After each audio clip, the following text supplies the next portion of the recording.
नाशिकमध्ये अपघातात जखमी झालेल्या दिलीप काळेंचा मृत्यू तर 20 जुलैला त्र्यंबकेश्वर मार्गावर दुचाकीला धडक दिली होती। अपघातामध्ये दिलीप काळेंच्या डोक्याला गंभीर दुखापत झाली होती। या अपघातामध्ये दिलीप काळेंच्या डोक्याला गंभीर दुखापत झाल्याने त्यांचा मृत्यू। पुण्याच्या रस्त्यांवरील खड्ड्यांमुळे पुणेकर संतप्त। वारंवार मलमपट्टी करून करदात्यांच्या पैशांची अक्षरशः उधळपट्टी थांबवत दोषी अधिकाऱ्यांवर कारवाई करावी, पुणेकरांची मागणी। मुंबई गोवा हायवेवरील पुलांच्या कामासाठी 31 ऑगस्टची डेडलाईन, तर रखडलेली कामं कोणत्याही परिस्थितीमध्ये पूर्ण करा, सार्वजनिक बांधकाम मंत्री शिवेंद्रराजे भोसले यांच्या अधिकाऱ्यांना सूचना। रायगडमधील रोहा शहराच्या प्रवेशद्वारावर खड्ड्यांचं साम्राज्य। रस्त्यांवरील खड्ड्यांमुळे नागरिक त्रस्त, पण प्रशासनाचं याकडे दुर्लक्ष। खड्ड्यांमुळे नागरिकांचा संताप। शहापूर, मुरबाड, पाडगाव, खोपोली या महामार्गाच्या रखडलेल्या कामाविरोधात नळगाव महिलांकडून तहसीलदार आणि पोलिसांना निवेदन। मागण्या मान्य न झाल्यास 25 ऑगस्टला खड्ड्यांमध्ये मंगळागौर साजरी करण्याचा महिलांचा इशारा। बीडच्या परळी मलकापूर रस्त्याची दयनीय अवस्था, रस्ता दुरुस्त करण्याची मागणी। खड्ड्यांमुळे अपघाताच्या प्रमाणातही वाढ। छत्रपती संभाजीनगरच्या गंगापूर तालुक्यातल्या तुर्काबाद घाणेगाव या रस्त्याची पावसामुळे दुरावस्था। शाळकरी विद्यार्थ्यांनी बाटलीला माईक बनवत मांडली रस्त्याची व्यथा, तर चिखल, खड्डे आणि साचलेल्या पाण्यामुळे विद्यार्थ्यांचे हाल। कणकवलीतील तरळे बस स्थानकाच्या आवारामध्ये खड्ड्यांचं साम्राज्य। खड्ड्यांमध्ये पाणी साचल्यामुळे नागरिकांना पाण्याचा अंदाज येईना। नागरिकांसह बस चालकांनाही या खड्ड्यांचा मोठा त्रास। मावळातील कान्हे फाटा, टाकवे या भागातील रस्त्यांची अक्षरशः चाळण। वाहन चालकांना जीव मुठीत घेऊन प्रवास करण्याची वेळ। रस्त्यांवरील खड्ड्यांमुळे वाहन चालकांना मोठा त्रास। जळगावच्या मुक्ताईनगर तालुक्यातल्या अनेक बस थांब्यांची दुरावस्था। पावसामुळे प्रवाशांची मोठी गैरसोय। संबंधित विभागाने याकडे लक्ष देण्याची ही प्रवाशांची मागणी। पालघरमध्ये एसटी सुटल्यानं विद्यार्थिनीचा रात्रीच्या अंधारामध्ये 5 ते 10 किलोमीटर पायी प्रवास। कोगदे गावातील विद्यार्थिनींची बस सुटल्यामुळे पायी प्रवास करण्याची वेळ। जिल्हाधिकाऱ्यांकडून संपूर्ण प्रकरणाच्या चौकशीचे आदेश। ढगाळ वातावरणामुळे कांद्याचं मोठ्या प्रमाणात नुकसान। शेतकऱ्यांनी शासनाचा साठवलेला कांदा खराब। कांद्याच्या दरामध्ये 300 ते 500 रुपयांची वाढ। लासलगाव बाजार समितीमध्ये कांद्याचा सरासरी दर आता 2825 रुपयांवर। नाशिकच्या लासलगाव बाजार समितीमध्ये टोमॅटो लिलावाला सुरुवात। टोमॅटो उत्पादकांना दिलासा। टोमॅटोला 411 ते 300 रुपयांचा दर। रोगांच्या प्रादुर्भावामुळे औषध फवारणीचा शेतकऱ्यांना अतिरिक्त खर्च। बाजारभाव स्थिर ठेवण्यासाठी निर्यातीला चालना देण्याची व्यापाऱ्यांची मागणी। लासलगाव बाजार समितीमध्ये कोथिंबीर आणि मेथीच्या दरात मोठी घसरण, तर नाशिक जिल्ह्यातील बाजार समित्यांमध्ये मागणीच्या तुलनेमध्ये कोथिंबीर आणि मेथीची आवक मोठ्या प्रमाणात आहे। आवक वाढल्यानं भाजीपाल्याचे दर मातीमोल। पुण्याच्या भोर तालुक्यातल्या नीरा नदीच्या खोऱ्यामध्ये पावसाचा जोर वाढला, तर नीरा देवधर हे धरण काठोकाठ भरलं। धरणातनं नीरा नदीपात्रामध्ये पाण्याचा विसर्ग सुरू। साताऱ्यातील कोयना धरणाचे 6 दरवाजे 1 फुटानं उघडले। कोयना नदीपात्रामध्ये पाणी विसर्ग सुरू। कोयना धरण 96.66 टीएमसी इतकं भरलं। कृष्णा, कोयना या नदीकाठच्या गावांना यामुळे सतर्कतेचा इशारा। पुण्यातील खडकवासला धरणाला विद्युत रोषणाई। स्वातंत्र्य दिनानिमित्तानं खडकवासला धरणाला विद्युत रोषणाई। पंढरपूरच्या यमाई तलावाच्या संवर्धनासाठी 15 कोटी रुपयांचा एसटीपी प्रकल्प सुरू। उपनगरातील सांडपाण्यावर प्रक्रिया करूनच ते नदीपात्रात सोडलं जाणार। तलावाचा पर्यावरणीय समतोल जपत भविष्यात बोटिंग, जलतरण तलाव आणि नागरिकांसाठी विविध सुविधा उभारण्याचाही प्रशासनाचा मानस। निम्म्या कोल्हापूरची तहान भागवणारा कळंबा तलाव काठोकाठ भरला, तर सततच्या पावसामुळे कळंबा तलाव ओव्हरफ्लो झालाय। भंडारा जिल्ह्यातील सुमारे 28,000 धान उत्पादक शेतकऱ्यांना मोठा दिलासा। शासनाकडून 287 कोटी 51 लाख रुपयांचा निधी प्राप्त। आजपासून चुकारे थेट शेतकऱ्यांच्या बँक खात्यांमध्ये जमा होणार। मुसळधार पावसामुळे शिंदखेड्यातील गुरुकृपा कॉलनी ही जलमय, तर पाणी साचल्यामुळे नागरिकांची घराबाहेर पडताना मोठी कसरत। डासांचा प्रादुर्भाव वाढण्याची सुद्धा शक्यता असल्यामुळे नागरिकांच्या आरोग्यावरही याचा परिणाम होऊ शकतोय। तर नाशिकच्या इगतपुरीमधील पारदेवी जिल्हा परिषद शाळेच्या दुरावस्थेविरोधात ग्रामस्थांचं उपोषण। इगतपुरी तहसील कार्यालयासमोर आमरण उपोषणाला सुरुवात। शाळेच्या इमारतीलाही मोठे तडे गेले, छतही गळत असल्याचा आरोप। तर रायगडच्या श्रीवर्धनमधील अरावी समुद्रकिनारी आलेल्या 4 पर्यटकांची कार समुद्रात पाण्यात वाहून जाता जाता वाचली। प्रसंगावधान राखत जेसीबीच्या मदतीने ही कार बाहेर काढली आहे। सुदैवाने या घटनेमध्ये कोणतीही जीवितहानी नाही। रायगड माउंट एव्हेन्यू या परिसरामध्ये नदीच्या प्रवाहात वाहून गेलेल्या तरुणाला जीवनदान। 25 वर्षीय तरुणाला हेल्प फाउंडेशनच्या सदस्यांनी बाहेर काढलं। नदी किनारी कपडे धुण्यासाठी महिलांना हा तरुण वाहत जात असताना दिसला होता। इगतपुरीच्या पारदेवीमध्ये शाळेच्या दुरावस्थेविरोधात गावकरी आणि पालकांचं आमरण उपोषण, तर हातात विविध घोषवाक्यांचे फलक घेऊन विद्यार्थ्यांचाही इथे पाठिंबा. नाशिकच्या मालेगाव तालुक्यातल्या मोहपाडे या ठिकाणी मेंढपाळांचा बिऱ्हाड मोर्चा, आंदोलकांचा वन विभागाच्या कार्यालयावर शेकडो मेंढ्यांचं बिऱ्हाड मोर्चा, वन जमिनीवरील अतिक्रमण तातडीनं हटवण्याचीही मागणी.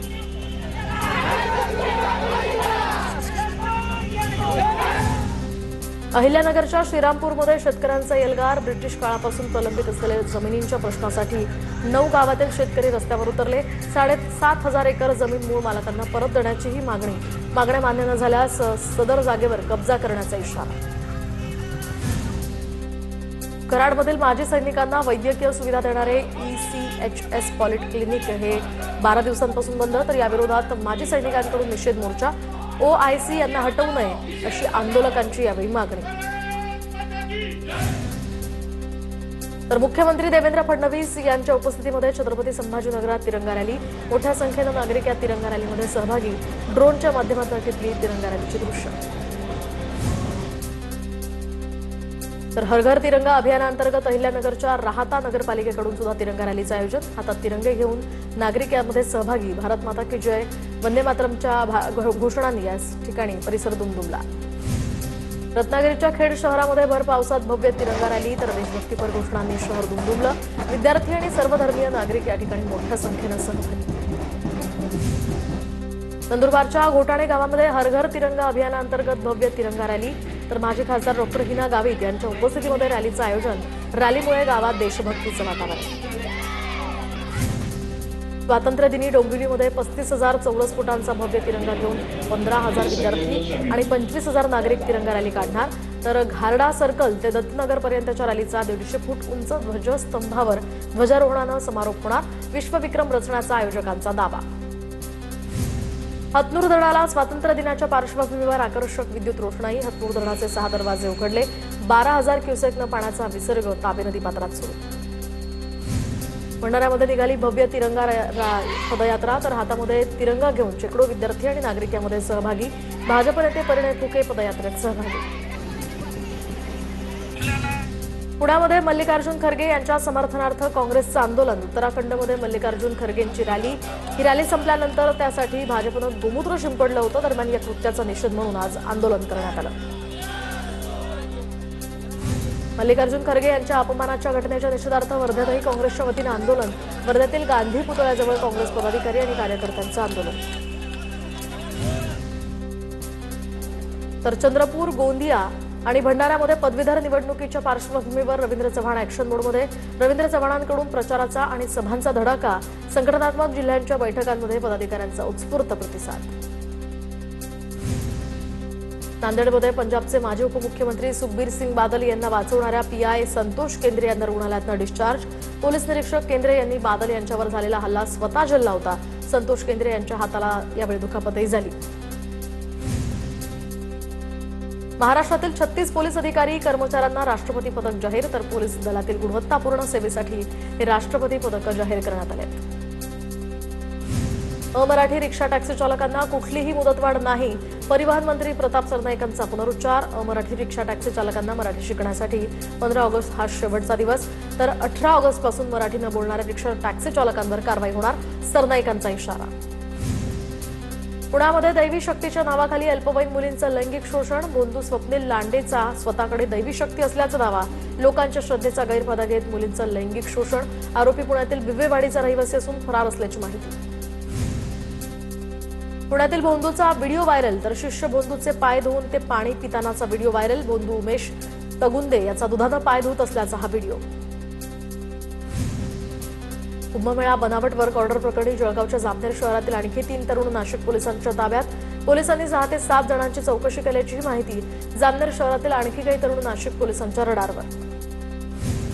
वाशिमच्या शेलू बाजारामधील जिल्हा परिषद शाळेसमोर मोठ्या प्रमाणात कचरा टाकला जात असल्यानं परिसराला डम्पिंग ग्राउंडचं स्वरूप. तर दुर्गंधी आणि डास यासह भटक्या जनावरांमुळे विद्यार्थ्यांच्या आरोग्याचा प्रश्न.